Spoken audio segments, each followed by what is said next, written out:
Doctor Mujeeb الحق صاحب. ماشاء اللہ. میں ضرور عرض کروں گا کہ پچھلے دنوں میں ایک تعلیمی کلاس ہوئی تھی انصار اللہ کے تحت. اس میں مختلف موضوعات تھے جن میں ایک قرآن کریم کی تعلیم جو جسمانی صحت اور ذہنی صحت سے متعلق تھی، اس کا بھی ایک موضوع تھا.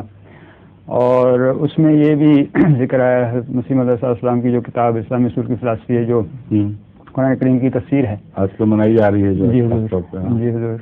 تو اس میں حرمت خنزیر کے متعلق بات ہو رہی تھی کہ یہ بے حیا فاسد جانور ہے، اور اس کے متعلق کافی ایک صفحہ پورا حضور مسیح علیہ السلام نے فرمایا، اس کی تفسیر بھی معنی بھی.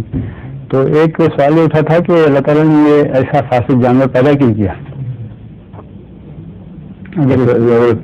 اس سے پہلے شیطان کی بحث نہیں چھوڑی گئی.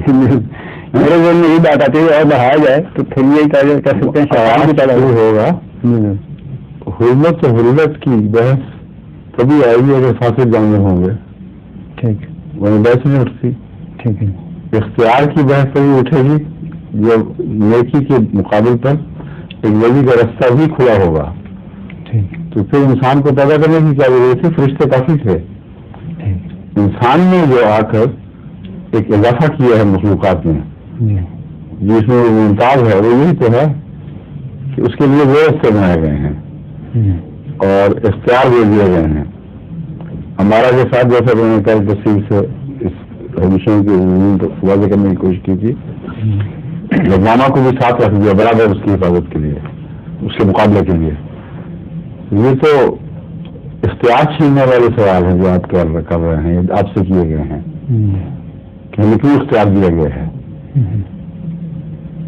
بے اختیاری زندگی پسند کریں گے؟